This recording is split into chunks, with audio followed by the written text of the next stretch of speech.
Sidelines with Rob Browne. Talk sporty to me. All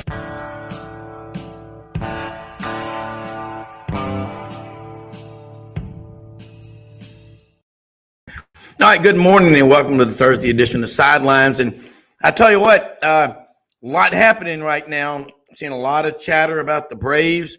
Man, they are on a roll. They'd won 12 in a row going into last night. Just got a text. The Braves, the Mets have lost every series in the month of June. Sounds like a great month to keep going. So let's think about that. Rob Browne, we're going to be joined here in just a moment by Dudley Dawson, hogville.net. I love having him on here talking about the Razorbacks and college football. Second segment, Gary Harris checks in from Tuscaloosa, Tide 100.9. WVUA Channel 23 does Tider Insider TV with our friend Rodney Orr, Tuesday nights at 6:30 p.m. on YouTube. Check them out. Hour number 2, we'll have the ADs. John Hartwell, AD at ULM, will check in with us to add his great wisdom. And, of course, Matt Dean over at Rhodes College in Memphis. And we're going to cover a lot of ground here today. Follow us 6 days a week, man, on Twitter at Sidelines_live. We do at least 25 shows a month with 50 hours of content. If you can do math, a lot of content. We cover sports, college football, basketball, baseball, recruiting. Inevitably, we'll get into pro sports and other conferences because we're all interrelated. It's like the San Andreas or the New Madrid Fault. It's seismic tectonic plates, okay?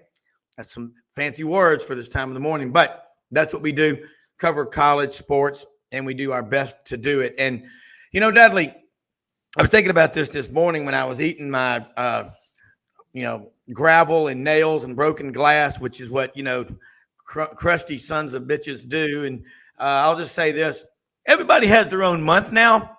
I'm going to go ahead and declare now the month of July, the month for men and women who love talking about college and pro sports. That's going to be our month. The rest of you can just suck it up and deal with it, okay? Because everybody's got to have a month. Everybody's got to have everything. There's a save the whales, save mosquitoes and everything. We're going to do this. The month of July is the month for men and women who love to talk about sports. Sounds like an addition or a new episode for King of Queens, doesn't it? Yeah, something like that. It's always what Steve Spurrier always called it, talking season. That's definitely July will be. That's right. Hey, there was an interesting thing I saw on Twitter a couple of days ago, a Razorback fan, and I follow a lot of them. And he said, who's a better tight end, Hunter Henry or Trey Knox? And I think Hunter, I mean, Trey Knox was a guy that, now he's transferred to South Carolina, correct? Yes. There's between those two and no offense to Trey Knox, but Hunter Henry has not only had a great career here and was the Mackey Award winner, but he went ahead and I think maybe what you saw was that and the wide receiver, not the tight end, the Treylon Burks. I think that is more of a debate. Yeah, I saw the one with Hunter Henry, but yeah, Treylon Burks. Remember a couple of years ago, Treylon Burks was recorded as having the fastest touchdown run in the entire college football season. Was it 26 miles an hour? Something in there. Was running away from a very good defense as well. Man, I mean, I hadn't run that fast since I was a kid throwing, rocks and dirt clods at cars. We had a cop car one time and they stopped and chased us in the snow. And we had to apologize and pay for the window. But look, Arkansas right now, like everybody, we got media days coming up, start 2 weeks from Monday. And I'm sitting here looking, and every day somebody else is trying to make a case for somebody else being the best quarterback in the SEC. Jaden Daniels, because his team had a better record. They're talking about whoever it is at Alabama. Florida doesn't even know who their quarterback is going to be.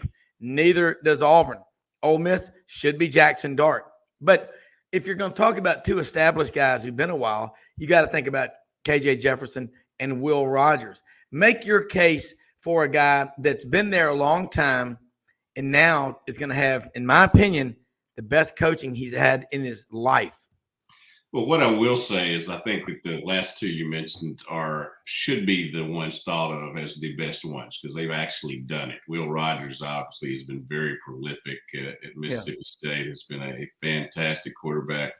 KJ, when he's not off when he's on the field, he's been a fantastic quarterback. I think he's a little underrated by my writing brethren in the Southeastern Conference. I'm not quite sure why that is, possibly because Arkansas hadn't won as many games as some of the other quarterbacks, but he's very prolific himself.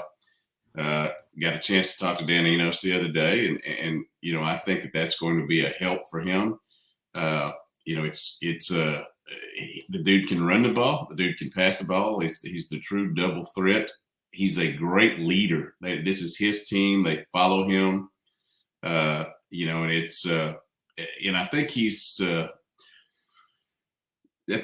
going to have a season that is going to be not only a great one, but one I think that is going to, as this football team honors Ryan Mallett during the season, I think that he's going to play, even a more important role in helping a state heal.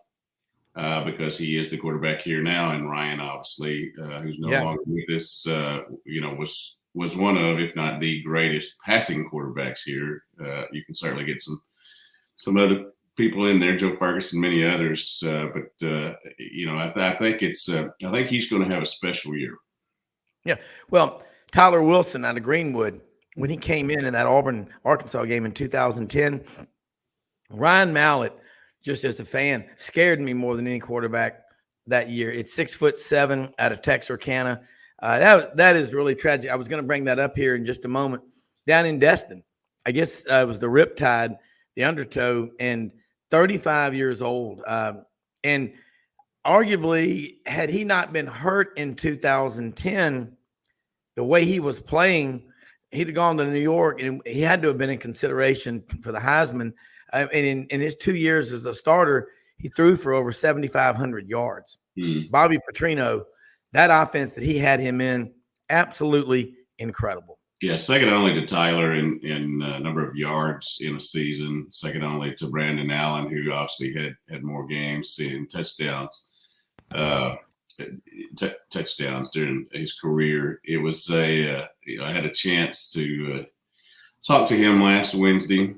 I guess 8 days now. He's a coach at Whitehall now, and he was just in such a great place. They were up here for a 7-on-7 tournament. He was up here. He was just in a great place. I finally feel like he was coming into his own as a man. Had a relationship that he was in that was really great, and he was excited about the kids, and it's been a tough time around here for everybody. The life cut too short, but you want to remember all the great memories that he brought the state, and also he was just a fun dude that to hang around and talk to, whether it was about football or anything else. Yeah. I mean, you go back in that November of 2011 top five, you had Alabama, LSU, and Arkansas. And then in April of 2012, the craziness, happened with Bobby Petrino, and he's apologized, and people have accepted it and move on. But it shows you what that program was capable of. And Ryan Mallett was there in those years, and he'd gone to Michigan as a 5-star quarterback, but he wanted to come back home. And when you bring a guy like Bobby Petrino in, you're going to attract a lot of people like that. I got to ask you, Greenwood, is Greenwood, and I know it's a suburb of Fort Smith, Shiloh Christian, Springdale, and there's another big school, Bryant, up there in the northwest corner. And Bentonville. Bryan is in Central Arkansas. Okay, Bryant. Okay, so Bryant's a five-time consecutive state champ. Yeah. And how they doing that? And, because there's, again, you look, everybody's recruiting here. It's a small state, but there's some pretty damn good football. But Sam Pittman seems to be keeping guys. I mean, we talk about how Ryan Mallett had left Texarkana and went to Michigan and then came back to Arkansas. And wow, he's, they got some players over there. We know that. And then they go into Texas and all like that. But I'm looking in recruiting, and I look at it every day, multiple times.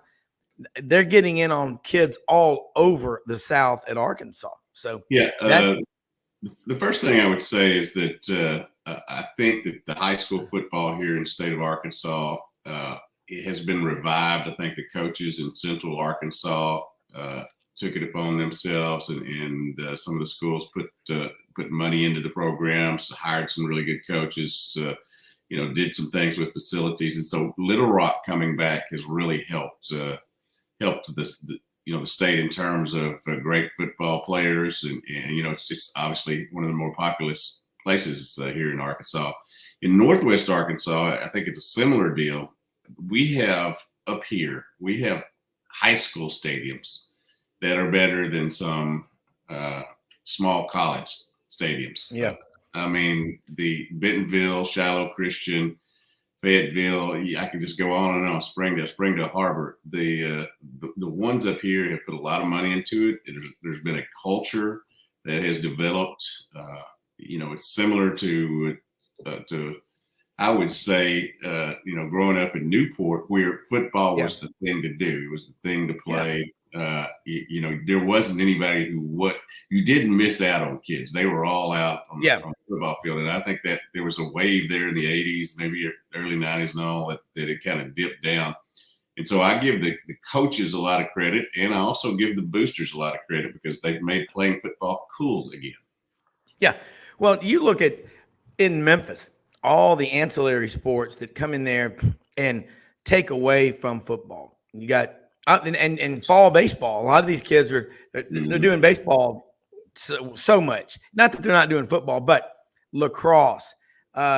You've just got soccer coming in. When we were coming up, you played soccer till about fourth grade, and it's great for your footwork, your conditioning, and all that. And if you got a lineman that played soccer, wow, then you've got somebody with great feet or whatever. But you're hearing now some coaches, and I heard some pretty smart people saying last week, till about your seventh grade year, which is when you're 13, and that's, when everybody always says that's when you can start lifting weights, go do soccer and then get into football or, baseball. But they're starting these kids so early. I'm curious, in your journeys, what percentage of these kids, when they're juniors and seniors, are still multi-sport athletes? Because that just, to me, for your body, that cross training is a good thing. Yeah, I think that, in smaller schools in the state, I think the percentage is much higher. I think, the bigger schools, obviously 6 and 7A, I think that you see a lot of specialization there, especially baseball wise. Yeah. I think a lot of them decide that their routes that way and don't want to get hurt, and I don't blame them. But I do think, and I've said on the show many times, that I think it is much better for a young man, a young woman to go into and play as many sports as you can when you're young, to not only develop different muscles, but develop different mental strategies and whatever. I think it helps you with adversity. I think it helps you with, just enjoying your time out there. Then you can get around to specializing later. And we've talked a lot about the baseball injuries and how too many stress pitches early on. But I think being a multi-sport athlete it makes you become a more well-rounded person. I mean, that may be a little too deep to come out of my mouth, but you know what I'm saying. No, I think you're exactly right. You listen to Dr. Andrews and all these smart people, and they're saying, we didn't used to see Tommy John shoulders on middle school athletes. We do now, and we see it a lot. And we talked about, look at the surveys, Tom Brady and all these guys, multiple sports. And I'm with you. I think it just saves your body. All right, got a question for you. The NCAA rule, is it official? Is it on the books now that you can lose a home football game if your fans storm the field after a win? What's the exact? My understanding, it's a proposal that it's floated, And it really didn't, I think, come up with much popularity around, certainly with fans, but with programs as well. It'll be interesting to see. And I get it, and I when people storm the court, if it's done, every once in a while, I can get down with it. Maybe if they beat Duke here, in basketball next year, that's something that. But I also think there's a philosophy of acting like you've been there before. This is a program that has had great wins in just about every sport. When they had lost 21 conference games in a row, yes, you stormed that field. I get that, but if it's just an SEC win against a team you haven't won in a while, maybe not storm the field. But they're trying to help with safety and all that. Obviously, the incident at Tennessee, didn't help things any. When the fan bumped into the Alabama player, you saw that. That's kind of how. That's how they played it. Yeah, it's unbelievable. I mean, what was the great deal? Johnny Most, the great announcer for the Boston Celtics. Remember him with that gravelly voice? Oh, yeah. There was a great story in the Wall Street Journal about how biased he was. Of course, who signed the check in the bottom right-hand corner? That the Celtics. But what was the play? The Lakers and the Celtics in the playoffs. Larry Bird got a black eye or got it hit in the eye, and he said, that Larry Bird had fouled the guy, and he goes, he hit Bird's elbow with his eye. I mean, you gotta love that though. But all right, so it's been floated, but typically when you want to get something out there, you do a trial balloon. You fly a balloon across the country or something like that. And you just want to see the reaction. I'm for storming the field. I'm trying to think of the times it happens. It's rare, but it's happening a lot more than it used to. But maybe a 5-minute cooling off period before you storm the field, so the coaches and the players and everybody can get off. But then again, that's part of the deal, is to go celebrate, because remember, these student athletes, all their friends are in the stands, their teammates and their families. But I've been on the field. I was on the field after kick 6 in Auburn, and I felt surprisingly safe. It was a very civil celebration, but you also could have a situation where what if, we remember some of those Miami football teams that they started bringing referees down during the week to try to work with the team. You remember the Texas-Miami game in 1990? Miami was called for 247 yards in penalties, and they won the game by 35 or 40 points. I mean, that's a bunch of guys acting, let's just say, out of character. Yeah. I'm going to have to go back and look at the kick 6 again, see if I can find you. I don't remember the word civil with that celebration. There was a lot of exciting. Yeah, there were people all over each other, and and that's to be expected. I mean, that's one of the greatest. If you're an Auburn fan, one of the greatest college football players ever. If you're a Bama one, do you make the field goal? Heartbreaking. Yeah. But I'm all for people celebrating, all for everybody having a good time. I think I've proven that in my nearly 60 years here on this earth. But I think I understand safety measures. $250,000, that's a lot of money to me. It is. I don't know about you, but I know they can just raise it and find it, with some donor, but that could go to some other sport. That could go to education. I mean, I don't mean to get on. Yeah, you're right. No, box here, keep going. But you just, there's so many things that you could do with $250,000 instead of having to pay it to rush the field. Yeah, and you're right. And so I'm saying I'm for and against it. Yeah, it's exciting, but then again, there's a lot of things you can spend that $250,000 on. Maybe giving a Christmas bonus to the groundskeeping crew at the stadium. I mean, there's a lot of things. in managing in people's money like I do outside of this show, people don't like having to write a $50 or $75 IRA fee. I mean, that's why most attorneys, when they're settling an estate that I know, will say, you get the money on the front end before you mail out checks to all the, people that are in the inheritance, and then try to get them to send you something back. The check's in the mail. I'll still respect you in the morning, honey. And I'm from the government and I'm here to help. It's right up there with those. It takes forever. But I think when I look at Arkansas that went over Texas in 2021, I mean, that was an incredible atmosphere. But it was like just a release of just frustration of Arkansas fans because they're so loyal.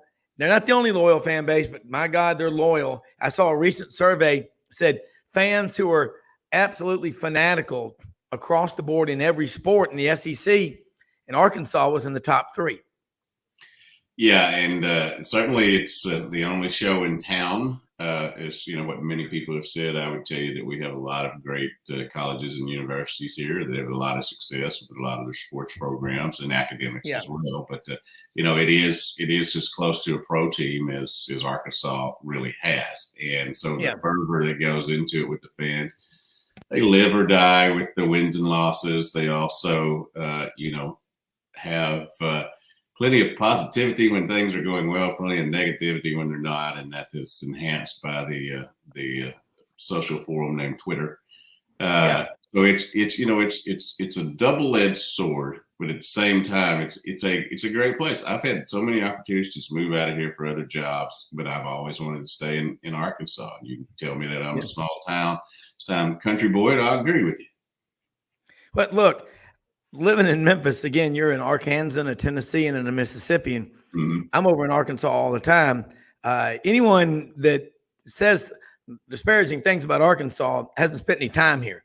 You can go spend a lot of money, get your little matching Garanimal outfit, and go trout fishing out there in some gold medal stream in Colorado or Wyoming, and that's great. I mean, it's great.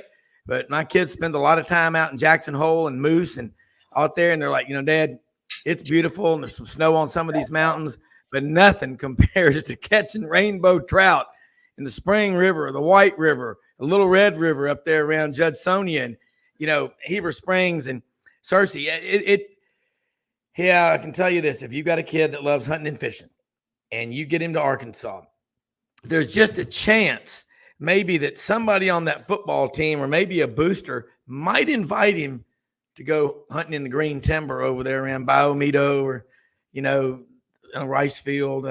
It's just maybe. If you like outdoor sports, Louisiana is right. It's sportsman's paradise, but it doesn't have the mountains. Hell, in Arkansas, you can get an elk tag.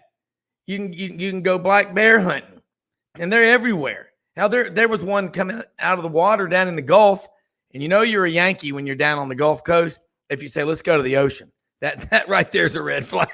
But a bear came out of the surf, just ran right up the beach, probably there at, I don't know where it was, Silver Dunes Condominiums, where we always go. And that's kind of crazy. But speaking of this about Arkansas, I'm looking at your schedule. You got Western Carolina, Kent State, you got BYU. That's always going to be a physical game because those guys, they got a lot of linemen that are 23 and 24. They're tough. They've been getting a lot of doors slammed in their faces, riding mountain bikes all over the world for 2 years. That's going to be tough. And then you got to play at LSU. Man, Sam Pittman, this is year 4. He keeps bringing in really good talent, really good coaches. What do you expect Arkansas to do? What's going to be critical getting off to a great start? And you might have the best running back in the SEC in Rocket Sanders. Yeah, I would like to think I could sit here and perfectly pinpoint the season. I know that they've got an early schedule that would allow them to have success. They've got an October where they have no home games. That with a tough road slate, you better get off to a really good start to be able to survive October. But the biggest thing, and we've talked about this before, 40 new players on this team. I mean, that's just a little less than half the team, half the 85 scholarship guys. So while I got to see some of them during spring, there was at least 10 to 12 of them that they're counting on that weren't here during the spring. So it is, the mix of talent, chemistry, all of this is something that, we're just going to have to wait and see. I'm going to have to make a prediction because you have to make a prediction to start the year. I think they're going to win more than they're going to lose is the only thing I'm ready to step out there on right now. And I do think that, I do think they've got, as you said, they've got a great quarterback, a great running back, the tallest wide receiver crew that I've ever seen around here. And I've been around here a long time. Speaking of the Texas wins, I got up here when Arkansas beat Texas 42-11 in 1981. And then 40 years later, I think it was almost 40 identical.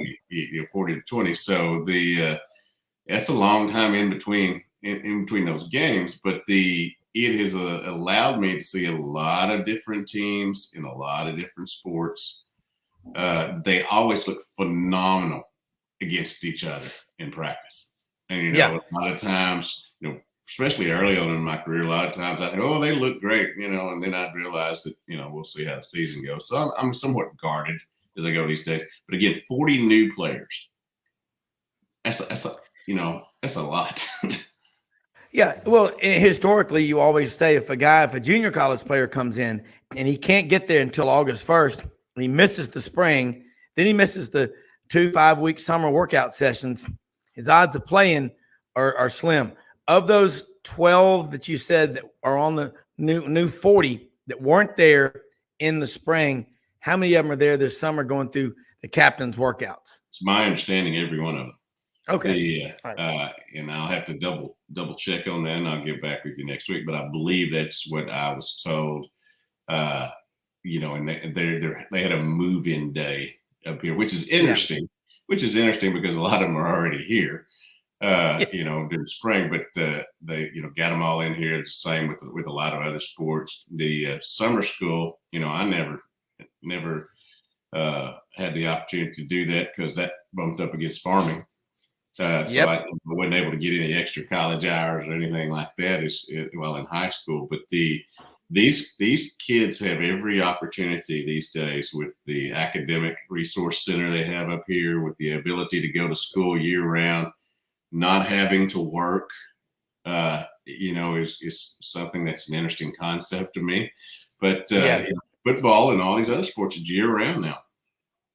Yeah. And that when, again, we're the same age, coming up, guys went home for the summer, but it started though in 84, 85, and just from then on the year round. You go home at the end of spring semester for a week, 10 days, then you come back 5 weeks, have a few days off, another 5-week session.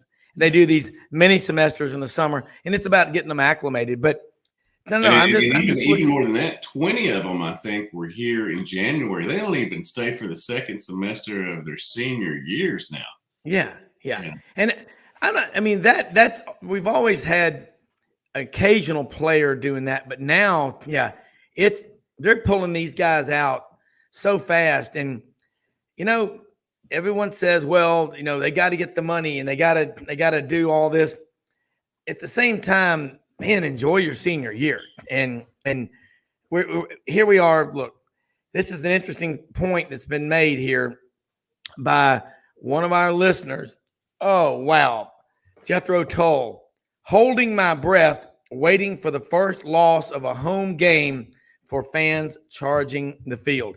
Can't you see it now? Hello, Birmingham. Do they send it there for a vote? Or do they have a committee that gets together and says, well, while they did storm the field, that wasn't that bad of a storming on a scale of 1 to 5. It was a 2, like Vanderbilt last year when they beat Florida. The ushers were escorting the fans down onto the field because there weren't many of them there anyway. I think that the way I read it, it's storming the field or entering the play, the place of participation, I think is the way it rules or something out there. I've never heard of one storming the field in a loss. Now, there have been sent planes overhead with banners and all that, but Yeah, and I guess in this day and age of Twitter and all that, well, you could have that down the line, but that's why security's supposed to be there and you know keep them away. But you can't do that when there's 80,000 people storming the field. Yeah, I mean, usually they've got a bunch of security guys wearing event staff jackets or T-shirts. Most of them look like Paul Blart from Mall Cop, and I don't think they're really going to stop too many. I'm going to join with you on that because I got to keep going down to the field. No, I know, but I'm just saying, most of them, I don't think they're there for, the presence and whatever. But I've seen some stormings before. But a lot of times it's the fans. Also, you're in the stands watching and going, I can't believe we did it, or how did we lose to that team? Mm-hmm. That's an interesting thing. Yeah, and if you're losing to a team you shouldn't be, a lot of them leave early in the fourth quarter, late in the third quarter. So yeah. No, I don't ever leave. I don't care what the score is.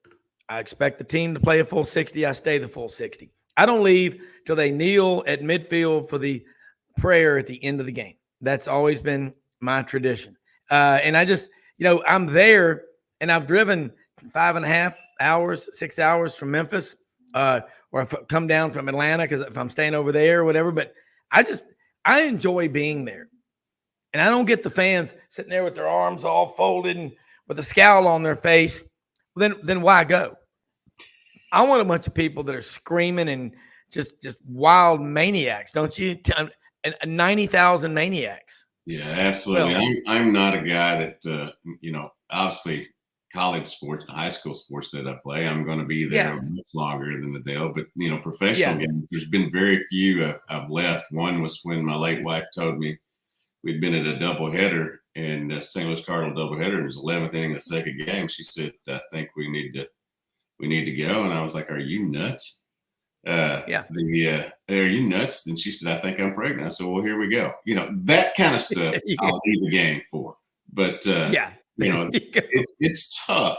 I might leave a concert, but not a game. Yeah, absolutely. Interesting observations from Smiley over in Atlanta listening. I've just picked up on this. Braves hacked the system, signing guys early and guaranteeing them lots of money years before eligible, but also well below what they would get if they hit it big.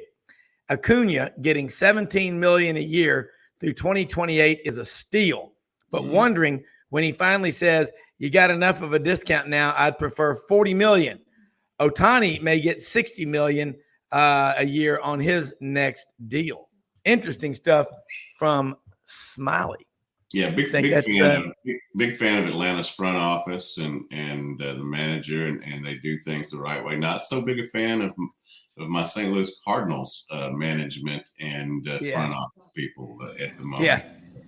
So we're gonna Gary Harris is gonna join us right now, and we're gonna take a break here in about a minute or so. But the front office of the Braves, Dudley, I'm with you. Unbelievable.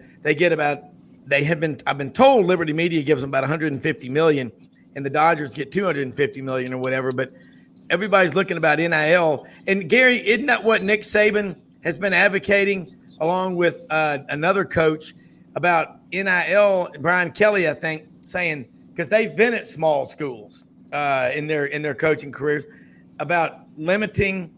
Are we looking at maybe going toward the pro model on how much schools can have? I mean, I'm just curious where y'all think we're going. We'll take a break here in about 30 seconds, but curious how you interpret that, Gary.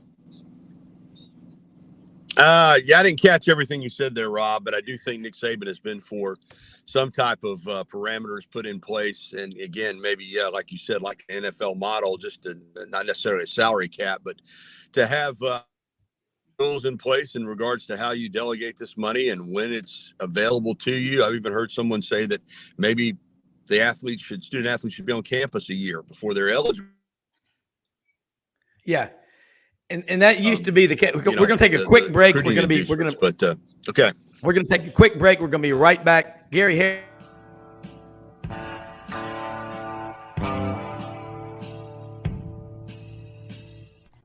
Red River Ford and Toyota, located in Wynne, Arkansas.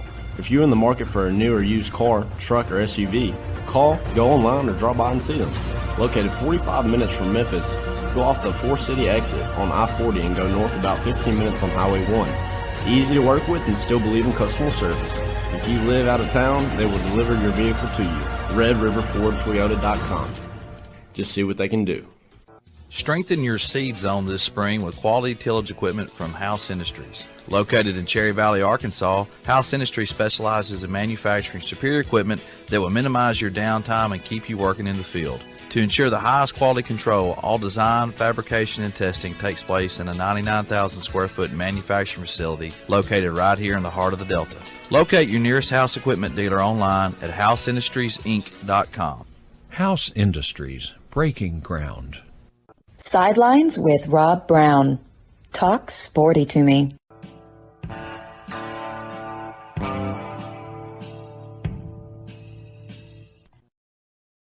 Hi, Dudley, Dawson, Rob Browne here.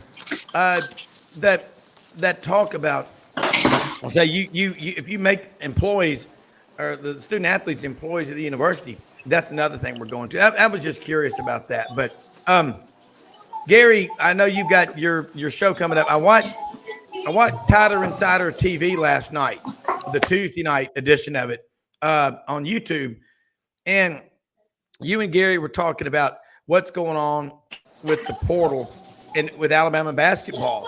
I think it was Javon Quinterly is leaving. That's the third guy to go into the portal. And you went out to Northridge High School. That's where all the Mays go. And you talked to Barry Sanderson. But Barry Sanderson, Dudley, that's Wimp Sanderson, one of his sons, coaches Northridge High School. He said, you don't even know what your roster is going to be. You got guys leaving this late. I thought that was very good that y'all did it. Alabama's got that recruiting class that was ranked second, third in the country a couple of years ago or last year. 2 of those 4 guys, well, they just left. They went in the first round of the draft. 2 of them are back. Do you think we're starting to get enough frustration on the part of coaches, not just fans, but coaches and administrators, that something's going to be done about the portal? Maybe we cut it from 60 to 30 days? Well, I'll tell you this, Rob and Dudley, I think something really needs to be done, but I've said it since it was implemented. Everybody says we got to do something, but who's going to do what? That continues to be my 2 questions. Who's going to do it, and what are they going to be able to do? I mean, I just don't know. It's like you have a system in place for over 100 years, and everybody kind of senses that NIL and the portal's coming, but then just snap your fingers and overnight it's here. When we go from a system that's been in place to one that, I hate to use the term chaotic, but it's chaotic. I mean, it really is. And, I think everybody that was objective about this understood. Some may wanted to kind of hide behind their eyes behind the wool, but I think most of us that follow the sport knew that as soon as NIL was approved, that it was in large part going to be recruiting inducements. That's what it was going to be used for, whether you like it or not. Yeah, you can say, well, it's designed for players to take advantage of their name, image, and likeness with companies once they get into school. But let me ask you guys a question. I'm serious about this. And I'm not saying there's not some legit NIL. I know with Bryce Young there was, Montana Fouts. I know there were legitimately companies that were partnering with these student athletes because they wanted to partner with them, and they thought that they would get an advantage for doing it for their business as well. But most of these student athletes, honestly, regardless of the school, just take the school out of it. Can you tell me who they're partnered with? Can you give me a student athlete, Dudley, at Arkansas, and that's a benefit from NIL, and really tell me what business are they partnered with? I don't know if I'm an advertiser, other than if I just want to support that school, how much you're getting back for your dollar when you do partner with one of these student athletes. I still will contend that for the most part, this is just money being transferred to student athletes because they're at your school or you want them to come to your school. I don't see a lot of branding going on. Yeah, I've seen here at Alabama, I've seen a couple of guys and girls eating out at a restaurant or something, or going out on a social media page and with a logo behind them. But, this is not, for the most part, the name, image, and likeness part of this is just buried underneath the fact that it's just an opportunity to pay student athletes. Been paying them anyway, but now you can just do it out in the open. So yeah, I think something needs to be done, Rob and Dudley. I don't know what is going to be done and who's going to do it. And as much flack as the NCAA has caught, and I understand a lot of it, It's kind of like we see in other situations, the PGA Tour. It's easy to say, well, you should have got in front of it. You knew this was coming. Yeah, but when you got a system that works for you, honestly, at some point, you're probably just going to try to ride it out for as long as you can. And I think that's what happened a little bit. And you can be critical of the NCAA all you want when people say it's just so easy to say, well, they should have got out in front of this. They saw this coming. But they were in the same boat. What exactly were they going to do? So it just kind of played out the way it played out. But now it is what it is. You can pay student athletes. They can leave anytime they want. They can go to any school they want. And this eligibility stuff with the COVID year and the portal, again, I can't tell. I see somebody listed as a graduate transfer or a graduate, and I'm like, they may play 7 or 8 years. I mean, I haven't seen anybody that's petitioned for an extra year yet that hasn't gotten it. I mean, you got kids in college that are 25 or 26 years old. So anyway, I'm rambling a little bit. No, but I'm not a fan of the way this is going. Dudes, I could talk about this forever. I'm going to try to encapsulate it a little bit, though. Number one, as I've said on this show, I used to interview players. Now I have to go through agents and lawyers to get to interview them. I find that, just unbelievably frustrating and irritating, and glad that my career is winding down. I don't know how many lawyers, and no offense to lawyers, David Couch, my cousin, great lawyer here to stay. I mean, love me some lawyers, but at the same time, I shouldn't have to deal with them to talk sports.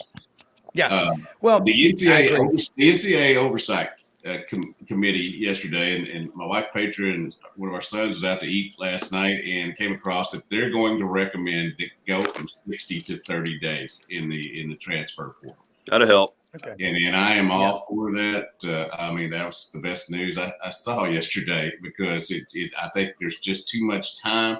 Everybody can jump in, everybody can go take a few visits, but you don't need 60 days to do it. Get it over with, and it'll be fair to the schools, the coaches, fair to the other ones.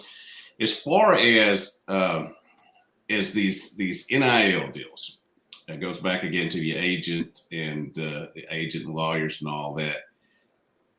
Obviously, teams, let's be honest about this, teams and programs have paid kids forever. It's just been under the table. Now it's over the table, sort of. I can think of a few car dealership in Little Rock, the UAMS hospital has had several commercials where they've brought on kids that have been hurt, and they've talked about how that Nick Smith, the basketball player, it was one of them. So I can think of a few of them, but mostly I think it's a way to, hey, go get some free food. Here's some money. I mean, it's just a way to pay them. It's semi-pro sports, or however you want to look at it. It really is. And I'm all for them making money off their name, image, and likeness. I thought that was a long time coming, but at the same time, as you said, Gary, they just said, here's what we're going to do. Y'all deal with it. We'll figure out the rules later on. And, I thought it was funny. The NCAA, I guess 2 days ago or a day ago, issued a statement saying, listen, here's how this NIL is going to work. You can't just do it the way you want to in your state. You have to do it under our rules. And all the state, Texas and all the attorney generals were just laughing and say, yeah, whatever. We'll do it the way our state law. You have no power, over us. And so, yeah, it makes me want to storm the field. Yeah, I thought Dudley, Rob, summed it up really well. And it is semi-pro, and if not pro all the way. And I'm with you guys. I'm the same way on name, image, and likeness. I had no issues with it if it was true name, image, and likeness. If young men and women were going to college and signing endorsement deals with companies that wanted to use their notoriety to generate business for them and generate revenue for these student athletes. But as soon as it was implemented, it was like these collectives were in place, and schools were saying, some of them right in the open, come to our school. We've got, $1 million lined up for you. So it just morphed right away into just pay for play. And I'm old school. I mean, I like professional sports. I really do. I talk Major League Baseball, NBA, NFL on my show.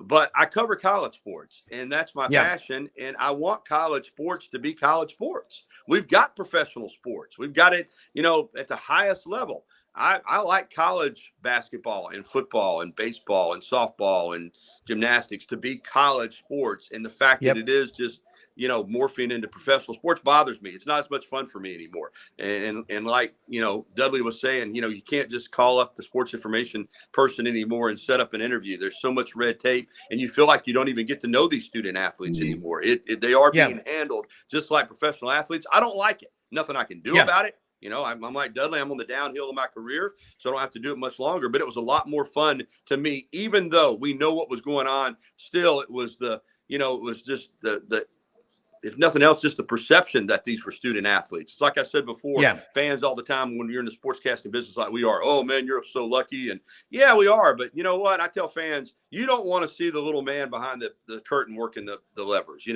don't want to see how the sausage is made. It makes it more fun when you don't. And now that it's just out there and we're seeing how it's made, when they run out of the tunnel on Saturday or run into the gymnasium on Wednesday nights, it's still fun. They're still wearing your colors. But we all know now what this is. And it's not, win one for hometown you anymore. It's not rah, rah, rah. It's not, that's gone. Rob, let me give you a specific example with how things have changed in just 1 year. I emceed this players show that we had at the Grove Comedy Club that Bill Adams owns here in Lowell, just outside of Springdale. And they brought, it was much like a coach's show where they would bring players in and let them answer questions from the audience and all that. It was going really well. We had a good first year, a lot of buzz towards the second year. And they were getting a few $100s and a free meal and all that. So when we came back and we were going to do it for a second season, number one, I couldn't call the athletes anymore. Number two, I had to go through their agents and lawyers. And number three, instead of hundreds of dollars, they wanted thousands of dollars. And so we just said, okay, sorry. I don't know how to tell them, but you're not worth thousands and thousands of dollars because we're not going to make thousands and thousands of dollars. We're trying to help you. And so we said, screw this. Yeah. Well, look, this is an interesting observation from Petunia down in Tuscaloosa. She's got kids at Northridge High School, listener, and says, talking about players leaving their senior year, meaning college guys going to the portal and pro teams. High school guys are graduating early and starting college in the spring of their senior high school year. And that is different, but both of y'all, that's what I'm telling you, the free market, you're going to see, Dudley, you're right. You're not worth thousands. I mean, we were doing this for a little something, but guys, this is where it's really going to hurt. You go to a school and you don't go to the NFL, and let's say you leave after 2 years and you were an in-state kid that signed with an in-state school, and you leave and you abandon them and you get hurt, you don't go to the NFL, or you're not good enough. You come back to that state, there are not going to be as many doors open for you. And the job connection, the ring knockers. I mean, now you go to a place like John Hartwell will tell you, he'll be on the next hour, the Citadel or VMI. But you go to Arkansas, Auburn, Alabama, doesn't matter where you go. You stay there and you stick it out. Even if you're on the scout team, you stuck it out. You finished. Gary J. Stubbs, Charlie Stubbs' son. I worked with him for 12 years at Duncan Williams. Great guy. He married a girl from Haleyville. He came from Thunderbird High School in Las Vegas. And, he's a Mormon. And he's like, they said, why didn't you go to the mothership, BYU? He goes, my dad was on the staff at Alabama. Yeah. Jay, how many concussions did you get as a walk-on scout team wide receiver? He's like, 7 that I can remember. I mean, but when he goes down there in that state on business, it means people something. Respect him. It means something because he stuck it out. Let me speak to that, Rob, because I think you hit on something. Again, regardless of what you believe, we all have to evolve. It is what it is. It's the system that's in place, and we'll make the adjustments. But somewhere along the line, in this desire for some to see student athletes paid regardless of the consequences, what we had was we had a national media campaign. I'm sorry, we did. And I'm not going to mention any names, but I watched national analyst after national analyst sit there and say, well, everybody's making millions of dollars. Coaches are making millions of dollars. Schools are making millions of dollars. It's time the players made their share. And they convinced these student athletes that they were being exploited, and that, tuition and books and room and board and the opportunities that you're alluding to once you've played in Arkansas or Alabama or Mississippi, the doors that are open to you, having been a student athlete at your state university that aren't open to the normal students. We convinced these student athletes that they were being taken advantage of. So now, it's what Dudley was talking to about, well, I want to be paid to come speak. The idea of getting a scholarship, the idea of having everything paid for, the idea of having the best tutoring and the best medical treatment and lodging doesn't mean anything to them. It's like, that's not worth anything. It is worth something. It was always worth something. I heard one analyst say, well, the music major that's on a music scholarship can go get a job at McDonald's if he or she wants to. You know what my answer to that was? If that's so great, then mom and dad turn down the athletic scholarship, let your kid go to school, pay their own way, and let them get a job at McDonald's. I didn't see anybody doing that. I didn't see anybody taking that option if we want to pay our own way and let them, they were getting a lot. Now, again, I'm not saying they shouldn't benefit from name, image, and likeness, but this idea that what they were getting in the past wasn't valuable. And we all know they were getting paid anyway. And I'm talking about over the stipends that some of these kids were getting were several $1,000s a semester. So this idea that they were not getting anything in the past and were being taken advantage of, it's really hurt now because kids, when you offer them a scholarship, they don't see any value in that. Well, I can get that anywhere. I want some money. I want to be paid. And that's where we're at now. Yeah, that's why I'm telling you, they're not going to have to make legislation be passed by the NCAA, even if I don't know if they're going to be around in 5 years. The free market will work this stuff out. Okay. You can make X number of dollars doing things until the free market decides it's not worth that. And that's what's going to happen. And you're right. We heard coaches, some of these idiots in the media say the athletes are being exploited. The universities are providing them with an unbelievable platform. Dudley, look what Arkansas, look what people like, Warren Stevens and Jerry Jones, the Tysons, and just regular boosters that don't have that kind of money, they contribute to the brick and mortar. John Hartwell made a great quote. If Gary Harris or Dudley Dawson gives to their respective school for brick and mortar, a building for the Center for Journalistic Excellence, that brick and mortar is there forever. You put money into NIL for Scrap Iron Yates, the defensive tackle, and he doesn't like it. His pillow's not soft enough. He leaves 3 months after he gets there. Unless that contract says otherwise, he takes your $500,000 and gives you the Bronx cheer. You wouldn't like that, Dudley, would you? No, and we talk a little bit about that. And Texas A&M had a great haul in recruiting, gathered up a bunch of talent, and then I don't know if the checks bounced, if from the boosters and NIL, but tons of people stormed out of it. They did here too, but it was because they weren't playing. There were a lot of guys who weren't playing. But it is, that's one of the deals that the schools have to fight. A kid comes here and he's promised something, and then what if he gets hurt? What if he's not good enough?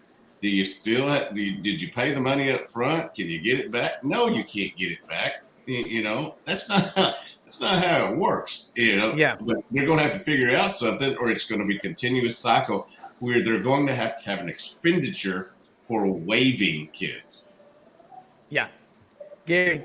Yeah, one quick final thought, and I got to go, guys. Yeah. Back to Rob's point, too, about pre-NIL, pre-portal, the opportunities. You mentioned Jay Stubbs or any of these players. One thing, too, that gets lost, I think, is that if student A goes to State University and has a good academic record and is looking for a job, but student B was a student athlete, a lot of times when employer is looking at student A versus student B got that job. You know why? Because student B played football or basketball or softball at that school, and that employer wanted that tie-in to that athletic career that player or that person had. So it benefited these student athletes even after their playing careers. And again, all that's been lost. Now it's just all now strictly about the money. Hey, thanks a lot, guys. Hey, Gary, look, appreciate it. Tide 100.9, Tider Insider TV. That is Gary Harris. Thanks for your time this morning. Dudley, this is the thing that students in the South have to experience as well, regular students.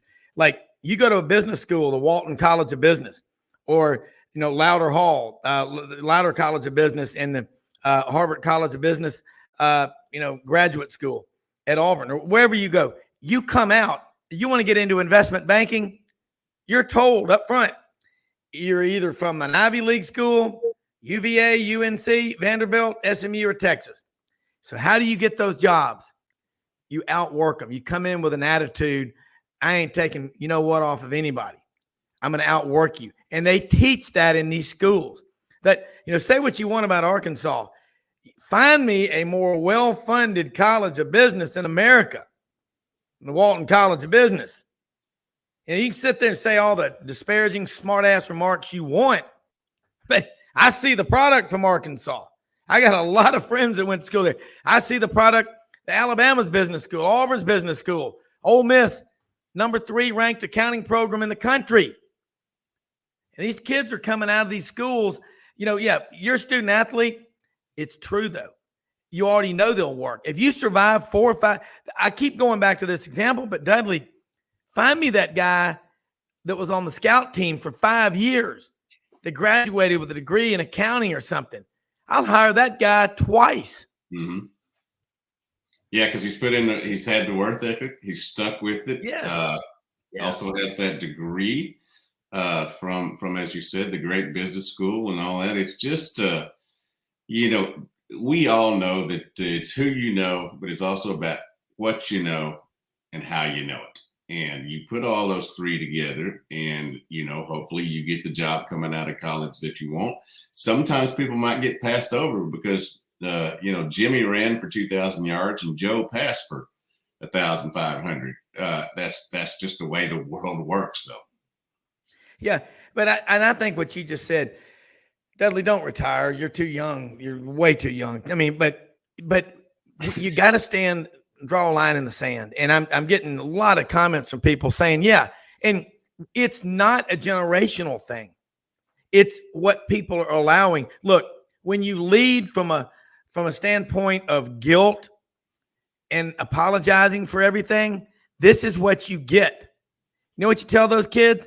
I had to work my ass off to get through college. I had to pay back student loans. I had to work a job at McDonald's or delivering pizzas.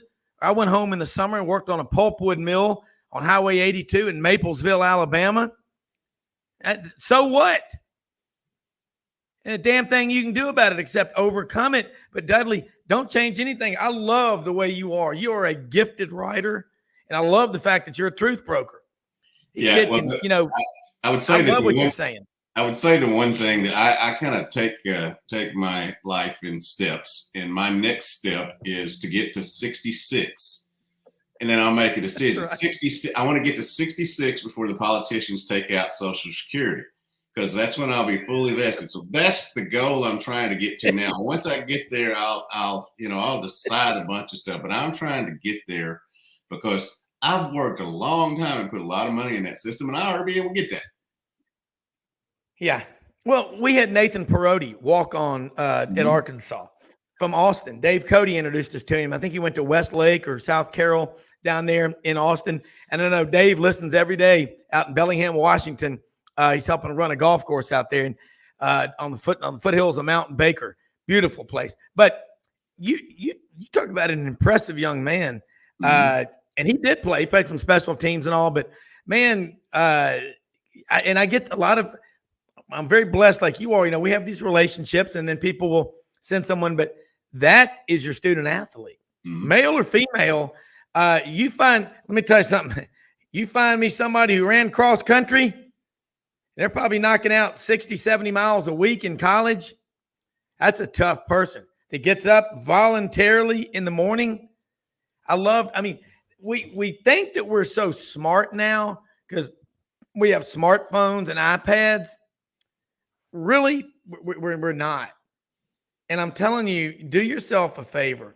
Take the back roads, travel around. Just go out and see.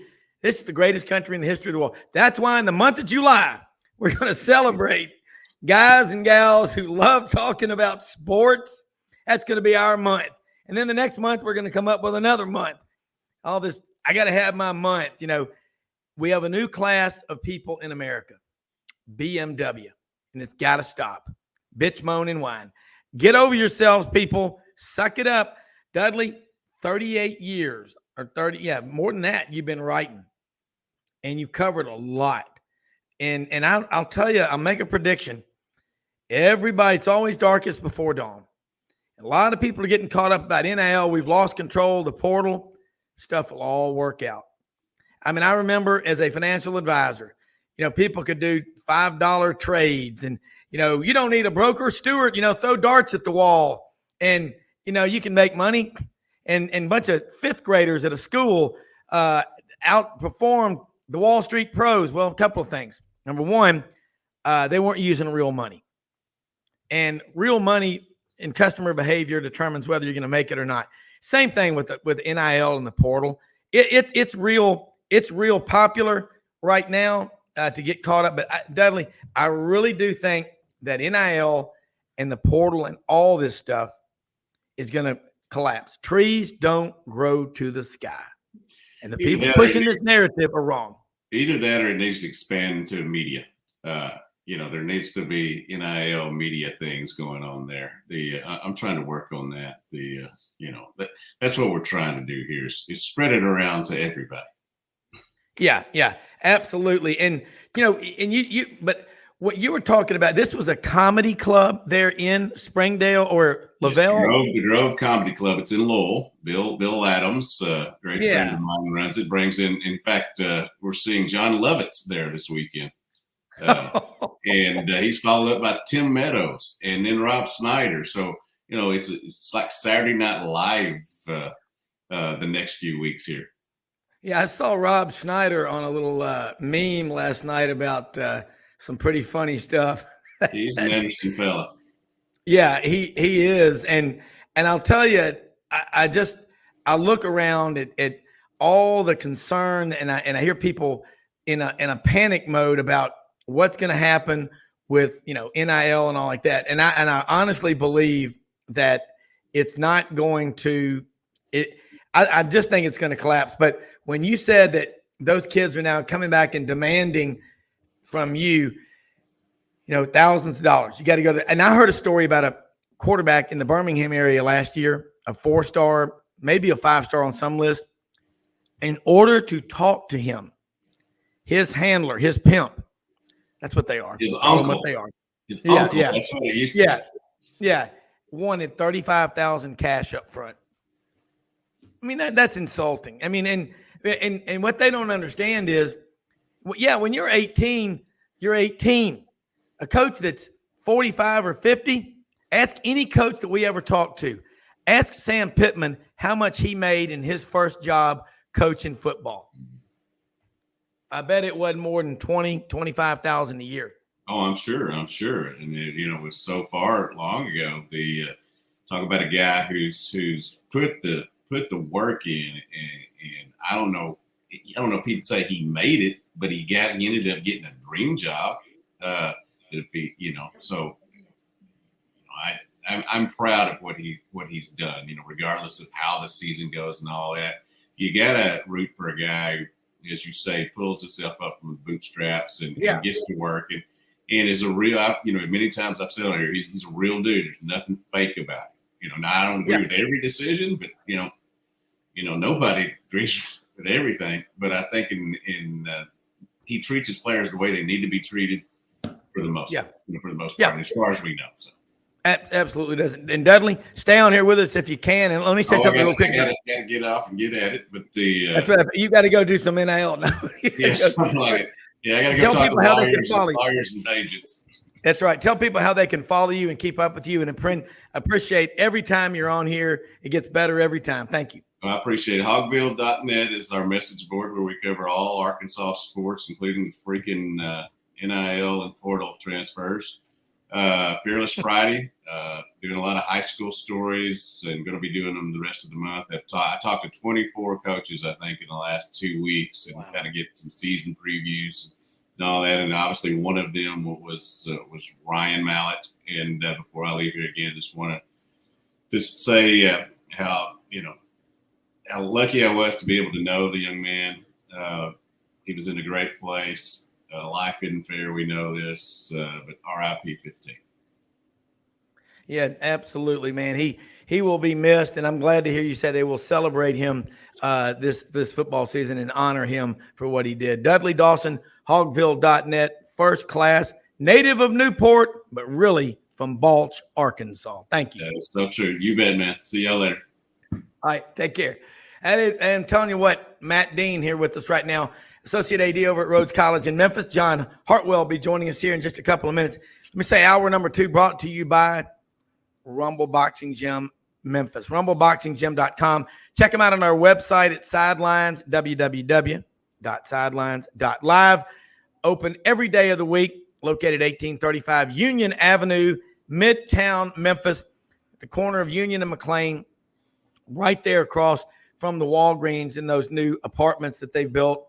Beautiful area, incredible studio. 15 times 3 equals 45 minutes. That's the length of a prize fight. Let's say if Matt Dean and John Hartwell were to put the gloves on, and one's in favor of the portal, and one's in favor of the NIL, 15 round. If it went all the way, 45 minutes. The workouts are 45 minutes. You're doing star jacks, burpees, jumping jacks, dips, planks, dumbbells. Then you're hitting the bag. I mean, and these bags weigh 250 pounds. They come down. They look like Hershey's Kisses or teardrops hanging from the ceiling. And you're in there, and it's got lights, and it almost looks like a nightclub in there. And you are going at it with a bunch of like-minded warriors. Great place for team building and toughening up and getting in great shape. I call it land swimming. Rumble Boxing Gym in Memphis. Now, proud native son of Davenport, Iowa, Matt Dean. I know you were up in Iowa to see your mom last week. Great son. That's what we do. And you're back here with us right now. First hour, we had Dudley, Dawson, Hogville.net, Gary Harris, Tuscaloosa, Tider Insider TV, Tider 100.9. Been talking about a lot of things, a couple of things we covered that being floated. If fans storm the field, you could potentially lose. Instead of a rivalry game or a home game, we're already getting people going. I'd like to see how they challenge that. Will it be like, targeting penalties where they go, hello, Birmingham, and we wait and we wait and we wait? Well, Rob, good to see you this morning. Obviously it must be June because College World Series is over and we're talking about penalties on rushing the field. We're looking for some content, but I think it's gotten to the point where these schools make so much money that you can't hurt them in the pocketbook as much as you could by losing a home game, right? Or a rivalry game or something like that. So you have to be strategic in your penalties, and not that wouldn't that would really hurt. Let's say in a balanced schedule, you lost a home game in the SEC where you had one less home conference game.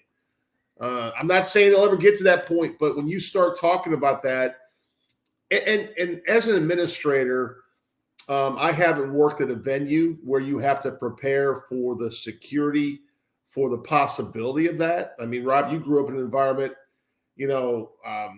at Auburn where, there were big games multiple times a year. It wasn't just like once in whatever.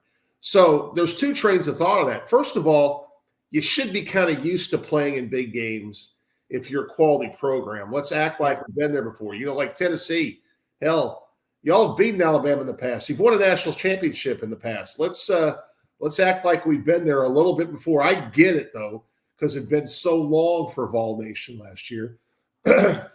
I'm just one where in today's, college world we live in, there's a lot that goes on to putting on a football game at a venue. And there's so many other safety concerns about people entering the stadium. We just have to do a better job of collaborating as a conference and finding ways to prepare for this. But I don't know how you can continue to penalize them more because it's going to keep happening. Yeah. Well, at least we're not having legislation to ban beach balls at the College World Series, or when we were coming up, remember a rather common thing that we used to see on Monday Night Football, Monday Night Baseball was streakers. Don't look, Ethel. It's too late. She'd already been streaked. Oh, yes, they call him, remember streaking in the 70s? And that was a big thing. And by the way, I heard Megan Kelly, lovely young lady, on her podcast yesterday talking about going to a film festival over in France. And I can back her up on this one. They got nude beaches over there, but the wrong people are nude.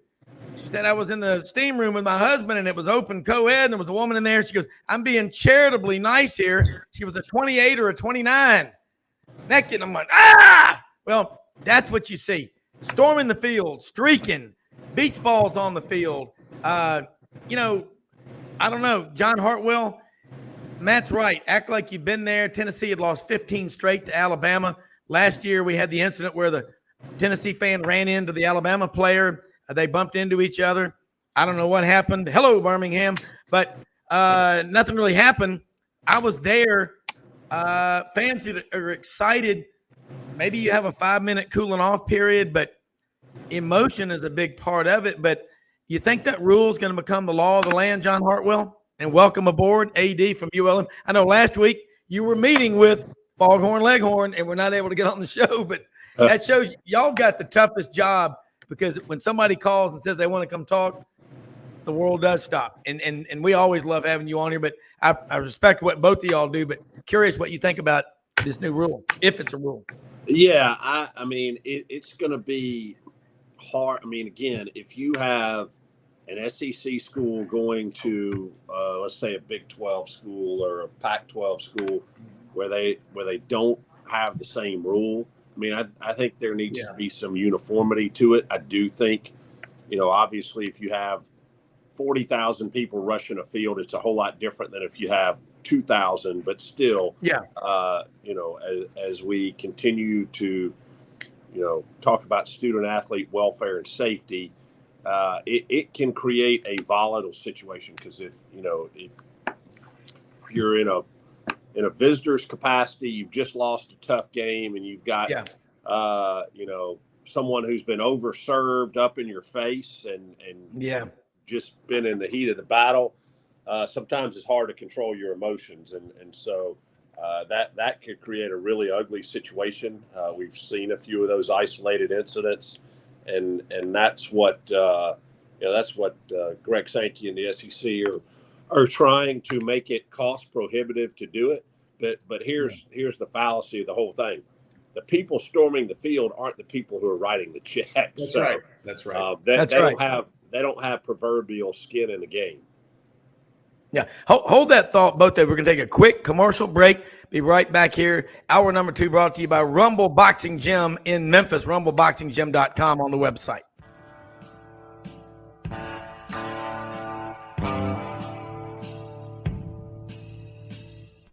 Red River Ford and Toyota, located in Wynne, Arkansas. If you're in the market for a new or used car, truck, or SUV, call, go online, or drop by and see them. Located 45 minutes from Memphis, go off the 4-city exit on I-40 and go north about 15 minutes on Highway 1. Easy to work with and still believe in customer service. If you live out of town, they will deliver your vehicle to you. RedRiverFordToyota.com. Just see what they can do. Strengthen your seed zone this spring with quality tillage equipment from House Industries. Located in Cherry Valley, Arkansas, House Industries specializes in manufacturing superior equipment that will minimize your downtime and keep you working in the field. To ensure the highest quality control, all design, fabrication, and testing takes place in a 99,000 square foot manufacturing facility located right here in the heart of the Delta. Locate your nearest House equipment dealer online at houseindustriesinc.com. House Industries, breaking ground. Sidelines with Rob Browne. Talk sporty to me.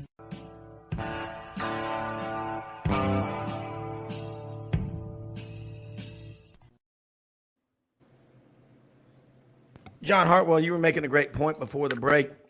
The fans storming the field aren't the ones writing the checks. Now, one of the boosters who maybe write the check is, but we all know this. People love to bench press other people's wallets in public. It ain't their money. The university's got to pay it. And Dudley Dawson brought up a good point in the first hour, hogville.net. There's a lot you could do with that $250,000. And in a school with a smaller budget, $250,000 hurts a lot more. It's like, when you use a credit card to pay for something versus paying with cash. You typically will be a lot more aware of it if you're having to take out and count the cash when you pay for something. And you got to do something, but it's incredible to storm the field and all. But if somebody gets hurt out there, the liability or something like that, you get a big lawsuit. God only knows where that goes, but we got to find a happy medium, I guess. Yeah, and your alma mater probably has pretty happy medium. Go roll Toomer's corner. Yeah, that's right. Nobody gets hurt in that. You may separate a shoulder trying to throw a roll of toilet paper over the oak trees, but nobody gets hurt. That's all good fun. Yeah, there was a guy a couple of years ago in 2016 after Auburn beat LSU in the infamous loser leaves town when Les Miles, that cost him his job with 1 second left. They didn't have the time. Some fan, I think he was a German student, lit all the toilet paper on fire at Toomer's corner. And he was chased down by an angry mob. And I believe he did survive. But it's something to think about, Matt. I mean, on any level. But I want to switch gears now. Let's look at the upcoming college football season. And the SEC, just like in baseball, this was the 15th time in the last 16 College World Series and the 9th time an SEC team won. Matt, are you in favor of us going to the 4 super conferences that Coach Sherrill and other people talk about and still having a national championship for the other schools, what they would call them, the group of 5 or whatever? Because we don't need to, and I'm already seeing lots of stuff coming in. We don't need to have 7 or 8 teams every year and to hell with everybody else. That is a disaster. And long term, it will kill interest in college sports. I'm in favor of having a summit with ULM AD John Hartwell kind of leading. So before I answer the question, I am concerned about my brethren in that group of 5, because I think it's easy to sit here and say, let's just make it 4 times 16. We'll go 64. Yeah. But what happens with some of the other folks? I'll tell you, there are a lot of programs that really rely on that guarantee money for a football game for their entire wealth of their collegiate programs. And John, I don't know the answer, but I'm just always concerned, since I've been a career Division III guy. I'm always looking out for people that are kind of looking, on the outside in. And that I don't know the answer, Rob. I think for the top programs, that's the answer. I don't know the answer beyond that, John. Maybe you can help me with this question. Yeah, Rob brings up the example of baseball. Here's the thing, though. You look at Coastal Carolina winning a College World Series. Fresno State has won it a couple of times. So, baseball, you're right. It has absolutely been dominated, the World Series and the eventual national champions by the SEC. The last 3 years, you go Ole Miss, Mississippi State, LSU, and you look at those rosters, and the rosters of those schools are primarily kids from within those states or neighboring states. So, I mean, there's no question about how good baseball is.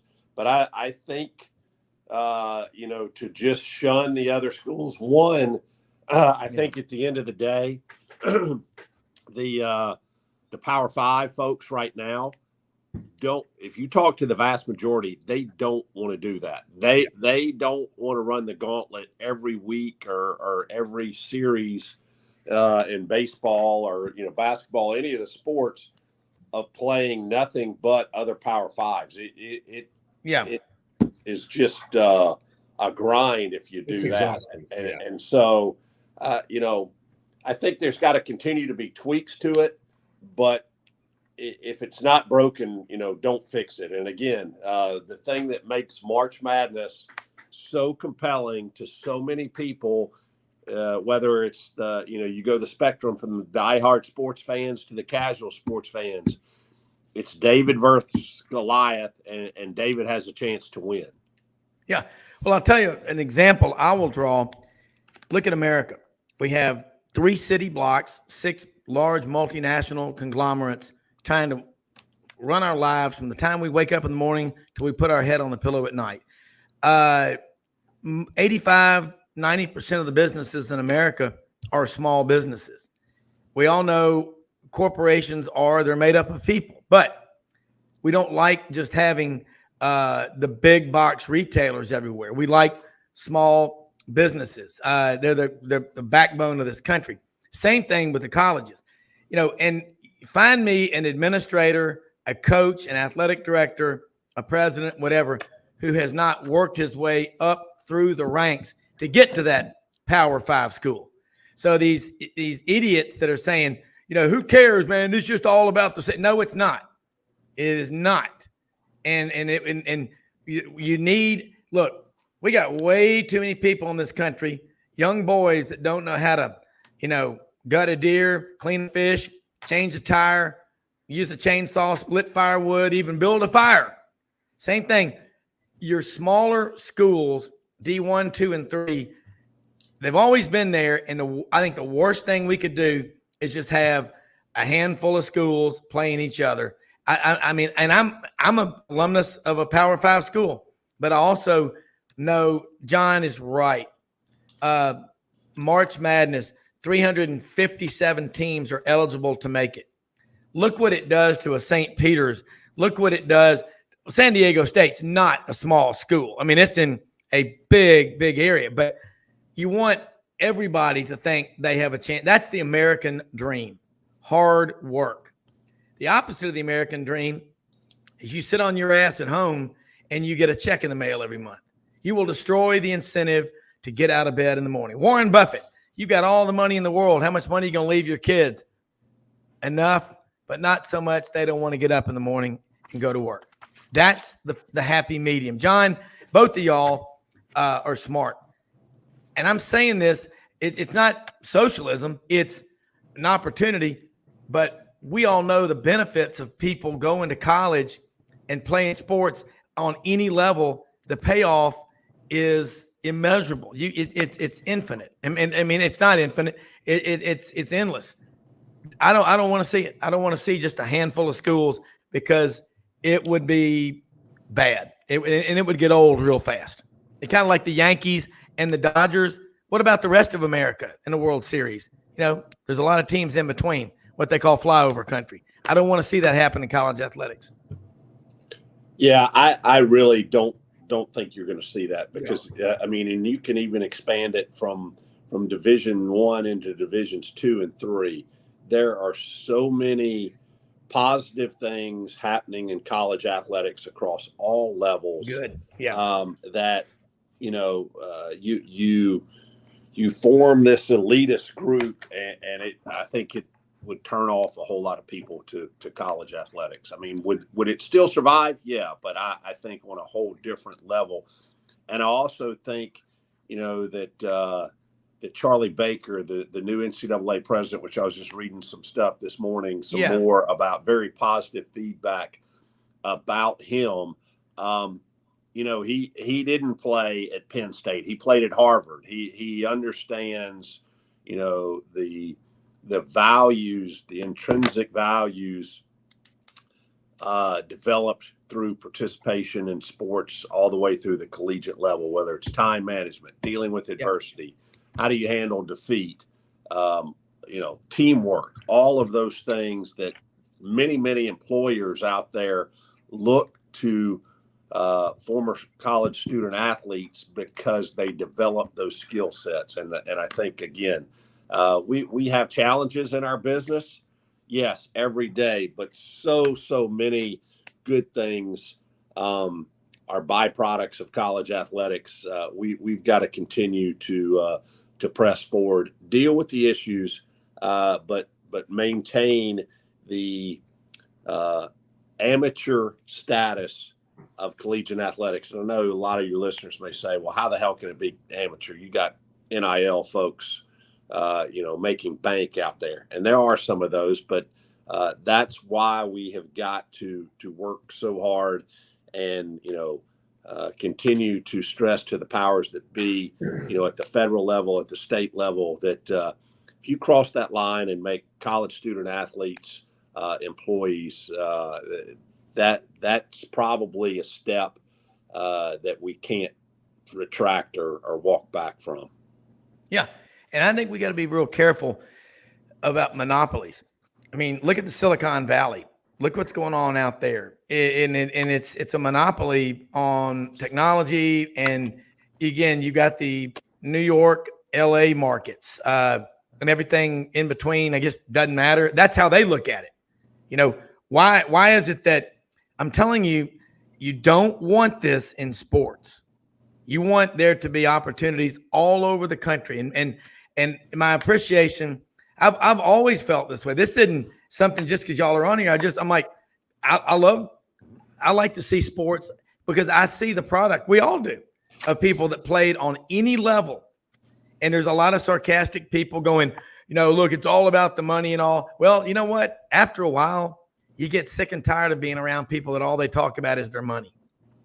And you know what you find out is, I've got most of my clients that have a lot of money will tell you my life was a lot simpler and less complicated when we had 3 or 4 or 5 kids running around the house and we didn't have all this. I love it, but people treat me differently. My own family members at reunions and get-togethers treat me differently. And I'm telling you, keep it simple, stupid, works. Keep it simple. I really think that, you know, ESPN, they've gotten so big, they're laying off this is their 4th or 5th layoff in the last 10 or 11 years. Why are they doing that? Because there's kickback from people in America going, we don't want you telling us what to do. And I'm going to tell you what, Disney tries to tell the SEC fans what cheers they can say or whatever like that. And college fans across the country, there'll be a kickback. Got to take, you know, and that's where I see this going, Matt.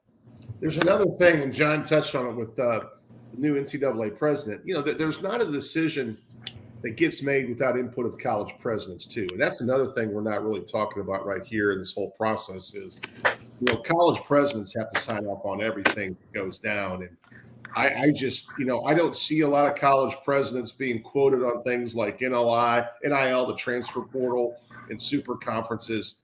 And I'm pretty sure they're a really tight conglomerate of people. And I just think we need to preserve this. And John's right. I mean, what we do in intercollegiate athletics is a beautiful thing. And a lot of times it's unseen just to the people that show up. I mean, it's not on TV. It's not on social media. But, you know, just the reaction you get from a student athlete that came in with you and didn't play their first or second year and becomes an all-conference player and gets a championship ring, and you're there to present that championship ring and a small part of it. It's those are the things. When I sit back and I reflect on my career, a lot of times I reflect on the success of my players after college, not during those 4 years. I mean, hey, winning games is great, but how do you win the game of life? That to me is the biggest thing. What we do in student athlete success model is prepare them for all facets of life after college athlete experience. Yeah. Yeah. And John, you look, and Matt, every time you hear a coach interviewed, whether he's still coaching or he's retired, what do they cherish the most? The relationships. Yeah. And the relationships you build with people when you go through the toughest of times. I'll make a steamer pack of crystals and a 30 rack of Ham's beer bet with either one of you. John, you went to the Citadel. Every now and then, or probably daily, you have communication with guys you went through day one to the Citadel to the day you graduated. And why are y'all so close? Because they gave you a degree without having to work for it, or because you had to work like hell and you went through hell to get that? Anything worth having in life is worth fighting for. That's just a fact, isn't it? And everything that matters, you got to work for. And I'm telling you, football, sports, you don't get championships given to you, John. I mean, that's y'all both have incredible jobs. I don't know if y'all realize how blessed you are. It was like Roman Harper said, I get paid to talk about college football on the SEC Network. He goes, I have the greatest job in the world. I played in the NFL 11 years, but I got to pinch myself in the morning when I get up and they go, let's talk about college football. It's like this show. This is not work. I mean, getting to talk to y'all and getting to talk to the great guests that we have. I mean, this is more fun than rolling down a mountainside in a barrel full of drunk monkeys. I love it, John. Wow. That's a crazy analogy. No. The air conditioning's out here in the house. I am about to pass out. Yeah, as Matt said, we're blessed to be in this business and associated with this business, and I think again, we all from time to time get caught up in the wins and losses. Yeah, and that's there are personnel decisions made on that. There are financial implications of wins and losses, all of those things. But when you cut it down to the bare bones, we are in the education business. And the experience that these young people have in athletics is educational and provides them a really sound basis for a pathway to success in life for the next, hopefully, 60, 70 years after they finish college in, any professional field they want to go into. And that's what's most important. I mean, everybody's smart, the hot dogs taste better. The people are nicer, everything when you're winning, but we can't forget that bottom line, we're in the education business. Yeah. I mean, at the end of the day, if you don't make your grades, you can't play. I mean, that's just how it is. Both of y'all know that. You got, when was the last time we heard about a player being ineligible? I know LSU had one of their star players a couple of years ago. How they missed that, I don't know, but that is what you're there for. So that part of it's huge. I want to switch gears now. Getting ready, and we look at all levels. The Sun Belt. We had a guy on the show here in the last few days, and it was one of our guests talked about the Sun Belt. It a couple of years ago had that and the American Athletic Conference, surpassing the Pac-12 in terms of the fifth best league in the country that year. And the Sun Belt footprint is kind of the old Southern Conference, John. It goes from Virginia all the way down into Texas now. But a conference on any level, you've got goals, you're competitive. What's being done to stop? Have y'all seen Trent Dilfer's meme when he said, I dare any of these Power 5 coaches to come take my players? I mean, that's what we're at. I mean, it's not quite – I'm getting a lot of people texting me saying, hey, studio wrestling was real. Well, I'll just say this. Studio wrestling and wrestling was a lot more fun when it was local, like in Memphis on Channel 5 with Lance Banana Nose Russell and Dave Browne at Channel 5, 1960 Union Avenue every Saturday morning, Monday night wrestling at the Coliseum. But I'm just curious about that, what I just said, John. If both of y'all answer that. Yeah, and I think there comes a point, and coaches, and it's a two-way street. But coaches, when you hear these stories, and again, there's some fact, some fiction about what's being done, on the under market, if you will, about shopping kids around in the transfer market. It's frustrating. It's frustrating as it can be. But it's part of, it's part of the landscape of what we're doing right now. Again, hopefully some more guardrails can be put up, parameters on NIL, but clearly, and the NCAA came back out this week talking about NIL is not to be used for a recruiting inducement. There should be no mention of NIL until after a player signs and a player is enrolled in your institution. And that, that is not happening on every front right now. Yeah. Matt, I mean, along the lines of what he's just saying, Trent Dilfer is that upset about it. We don't want the schools outside of, and look, even some Power 5 schools are getting rated, but it's mainly, Group of 5 going up to Power 5 or Power 5 going to Group of 5, or maybe even a really good Division II guy going that was maybe just undervalued. But golly, man, we had Ollie on the show with us yesterday, who's coached at Auburn for about 20 years, Tommy Tuberville, Gene Chizik, and Gus Malzahn. And he says, I'm old school. I'm like, that's the right school, though. I mean, we keep thinking that all these core values and the way we did it in the past is so wrong. It's not. Where we're wrong is throwing everything. We're throwing out the babies with the bathwater to try to please everybody and to not offend and upset these cupcakes and snowflakes out there.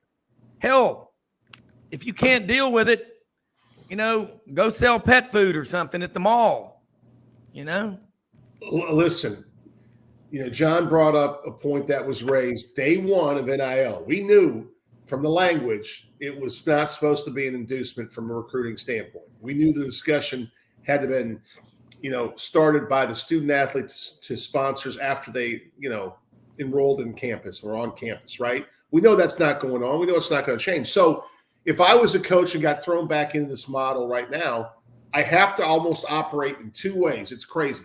I have to have a JUCO mentality, which means the best players I recruit and I develop, I'm going to lose in 2 years, which means I have to also have a combination on my recruiting board of incoming first years, junior college transfers, and also kids in the portal that I replace from kids I lose. Okay? If you don't adapt, you will not be successful. Yeah. Let's make no mistake about it. We are in a different world when it comes to college athletics now. Until things change, which doesn't look like they're going to happen. We even have the conversation I saw this week about the NCAA is going to fight with state legislatures on enforcement. I saw something from like A&M coming out and say, well, we're going to do what the state says. Well, I don't know what's going to turn out in this, but I'll tell you this much. If I am a coach, it doesn't matter if I'm a Power 5 either, or if I'm with Trent Dilford at UAB, I better have an innovation on my staff from a recruiting perspective or I'm going to get my butt kicked. Bottom line. Yeah. Yeah. John, that might be why Florida, Billy Napier, when he took the job there after leaving the University of Louisiana, said, I'm going to bring in an army of staff members. You got to have people evaluating and looking at the portal and everything like that. But, again, we're talking about this because it's June 29th. Now, we've officially declared July as the month of men and women who love to talk about college and pro sports and recruiting and everything like that. It's going to be our month. Just because, everybody has a month, it's going to be our month. We're going to talk about it. But I don't want – again, people are saying, who's going to enforce it? What Trent Dilfer's saying, I dare you to come mess with my players. But the poaching and, going in there, it is a problem. And it is, in the business world, companies come in there and they're going to raid you. They're going to take your top employees unless you take care of them. But again, it's college. John and Matt, an 18, 19-year-old kid saying, well, the coaches make $7 million a year, so should I. No, it doesn't work that way. Why doesn't someone just come out and say that? We got the inmates running the asylum. We got the tax tail wagging the dog. Yeah, but you can, in any situation, you can look at that scenario. I'll use this scenario. Yeah, good point. If you've got a women's soccer coach or a men's soccer coach who comes in and says, hey, I want to get paid what the football coach gets paid. Well, maybe you should start. I understand there's a pretty large discrepancy there, but the way you can do that is go start coaching football and work your way up through the ranks. That's right. It's just not apples to apples, and nothing in our world is apples to apples. If we wanted to make college athletics a socialist activity and everybody gets paid the same amount, no matter what you do, then we could do that. But that's not what college athletics is built on. That's not what our country is built on. And so, I think people who revert to that, are a little skewed in their view of the world in general, not just their situation. Yeah. And I agree with that. And there are rules in the business world. You can't get rebates when you sell something to clients. And there's all kind of little subtle minutia that's mixed in there that nobody wants to talk about. But I think we're already seeing it. Among people, there's a narrative the athletes are preyed upon? No, there's not. It's not true. The athletes are given an incredible platform. Both of y'all know that. And what did Wimp Sanderson say? Coach, how many of your basketball players have graduated here at Alabama? As many as wanted to. That was a great answer. I mean, you can't care more than they care. And this narrative that the universities are just taking advantage of them, when you continue to repeat that, you're nothing but an enabler, aren't you, Matt? See, I'm interested in this whole athletic spectrum because I've worked my whole career at a place where I couldn't recruit you if you weren't a really good student. Okay. So when I looked and recruited kids, a lot of times I would get excited and piqued by interest. But if I knew that a kid was going to be probably scholarship, that money really mattered, or if they weren't academically really in tune, I stopped the process early on in the whole recruitment. So I was looking for good people that were kind of enamored with good faculty. And I was someone that was going to provide them an opportunity to get into a place that could really take them. I mean, I can't tell you, I've lost count of the number of doctors and lawyers that I've had play for me, right? Yeah. And even John's nephew is just brilliant. You need to get Charlie DeLacy on the show. One of the most brilliant guys I've ever coached in my career. And I knew that when he was 21 years old. Now, mind you, I was probably 34 at the time. But I just think what we lose sight of is the fans. All they care about, for the most part, is the wins, right? Yeah. They don't know. It's almost like the old Bill Parcells thing. They don't know how you make the groceries or get the groceries in all these different places. And when you find a coach, if John's got a coach coaching any sport that finds a process that works, he's trying to keep that coach. But then the more successful he or she becomes, you know what? They'd like to go from ULM to maybe whatever, the next step, right? And it's nonstop.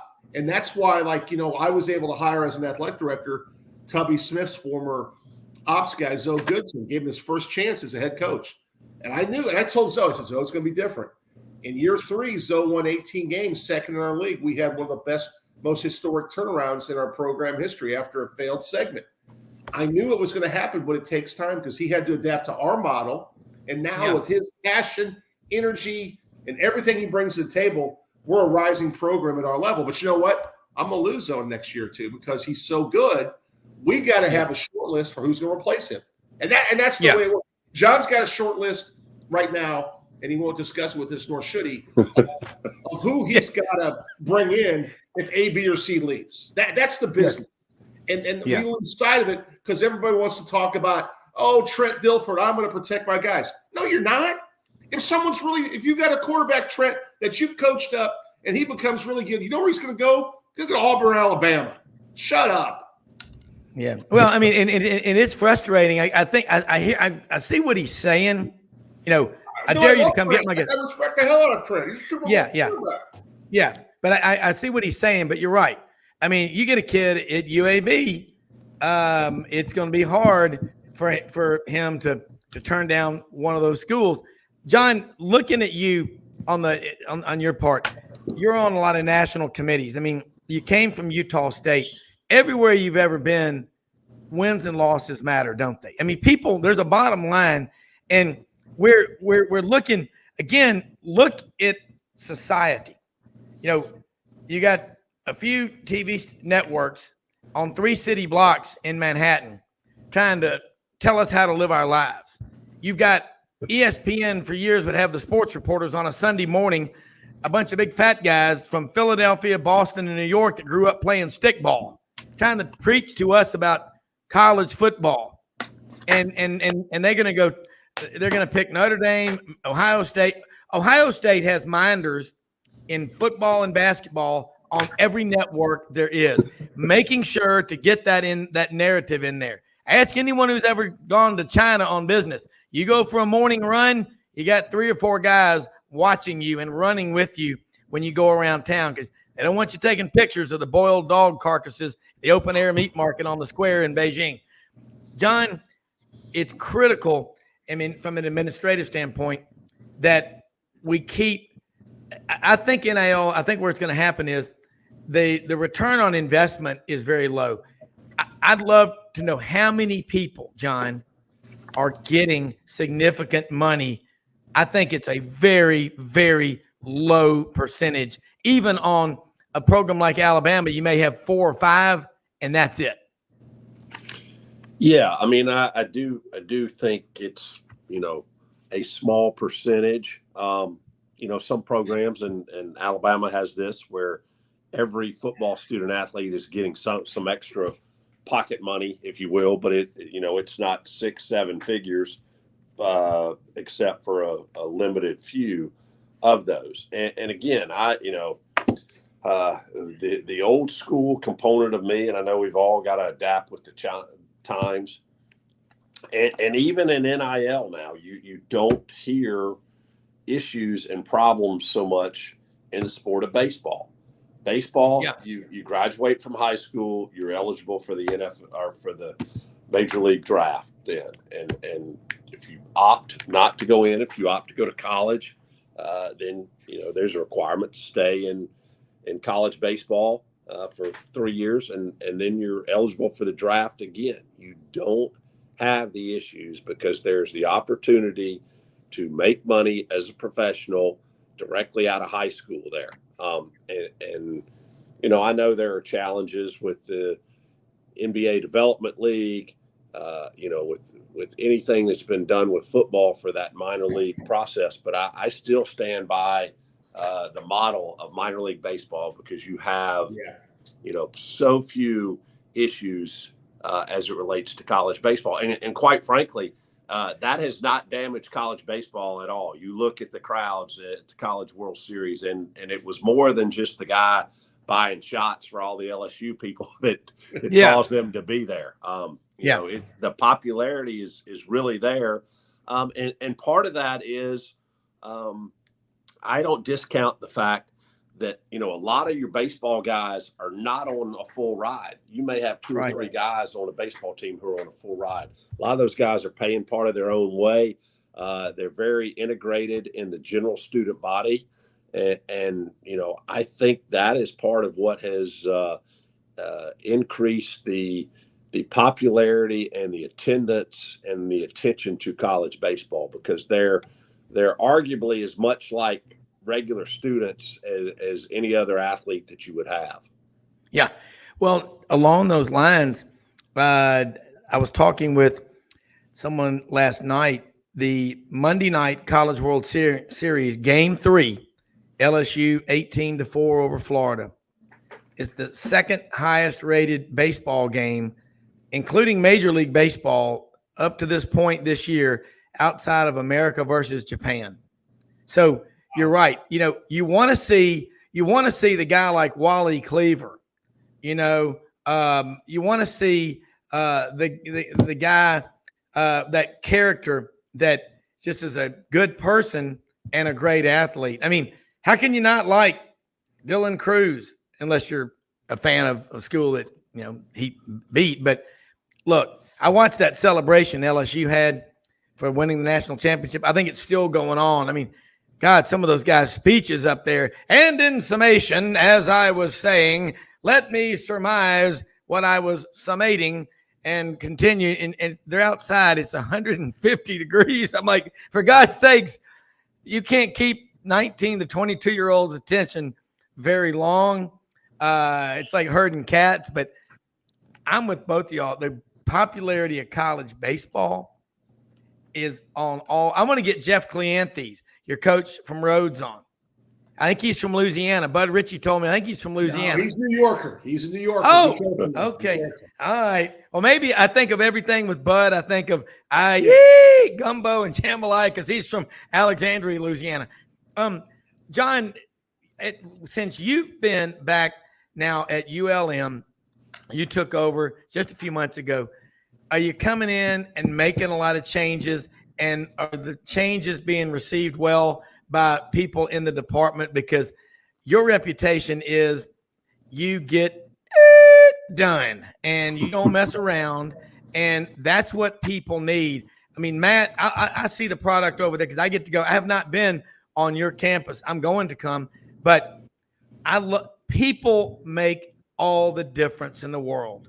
And that's why when y'all are on here, people go, I didn't know that. And, kind of John Carson, Ed McMahon, I did not know that, but tell us something we don't know, both of y'all, that's going on behind the scenes that will get people excited that we're going to fix and turn this ship around. Because I believe we are, and I think our greatest days are ahead of us in college athletics, despite all the negativity out there, all the BMW. Yeah, and I think this is, again, something that applies to any industry out there, anybody's job. You talk about Trent Dilfer, and I agree with Matt. I'm like, there's always going to be competition out there. There's always going to be people who you're competing against who may not be above board in how they're conducting their business. But you control the controllables, and what that is you provide your student athletes the very best opportunity and experience that you can. You continue to fight for them to get them more opportunities and things like that. But you can't sit there and expend a whole lot of energy what I don't have or what so-and-so's doing to me or whatever.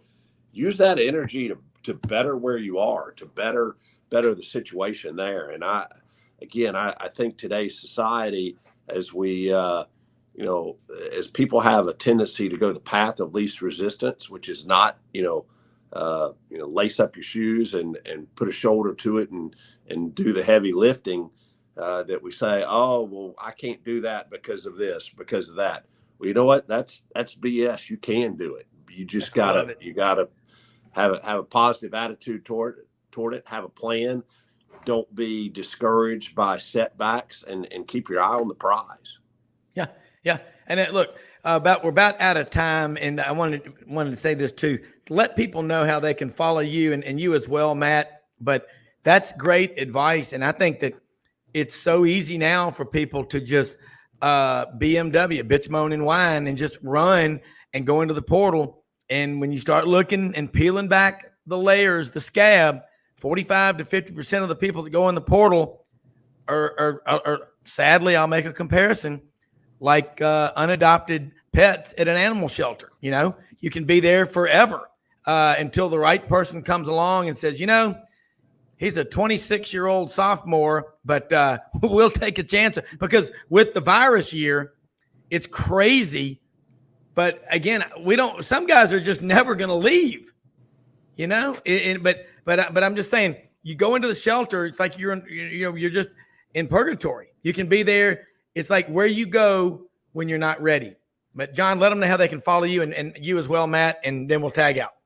Yeah, absolutely. John_Hartwell or John_Hartwell or at Twitter, ULMWarhawks.com to catch up on all happening in ULM sports. And, we're 2 months away from football season. We open September 2nd with Army coming to town. So a lot of excitement building around that. And guys, as always, just a pleasure to visit with y'all, and hope you all have a great 4th of July. Hey, and again, we have to have respect and gratitude for our great country and for all the leaders, for all those who have fought for it. And, be safe, celebrate, enjoy your family and friends, and get some barbecue and watermelon.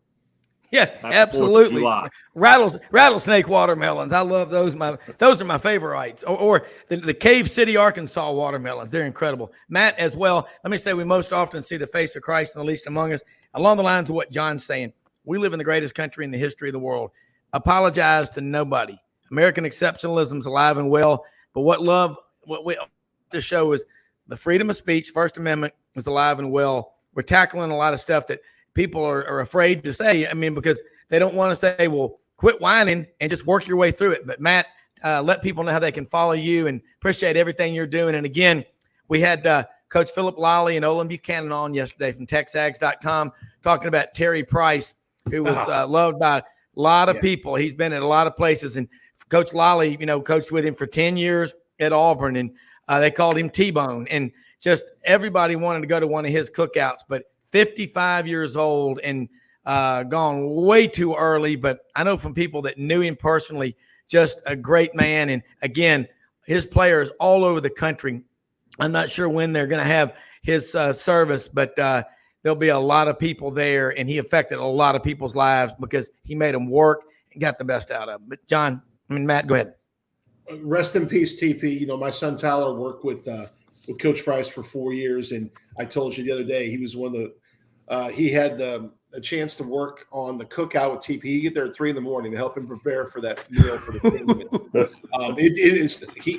Tyler, I was on the golf course last week when he said, "Oh my God, we lost TP," and I'm like, "Who's TP?" He goes, "Coach Price." I'm like, "Oh my gosh!" So when I heard what Myles Garrett said about him, man, number 1 pick in the draft and still a star in the NFL, he impacted a lot of people. You can follow me at Dino Hoops 44. Last thing I'll say today, LSU won they played 8 games in 10 days and won a national championship. College baseball is alive and well. And we've got it figured out in college baseball. Let's work to figure it out in college football. Have a great weekend, John. Hey, we're going to do it again next week. Thanks to both of y'all and to Dudley and to Gary Harris and everybody for listening. Have a great day. We are out of here. See you tomorrow.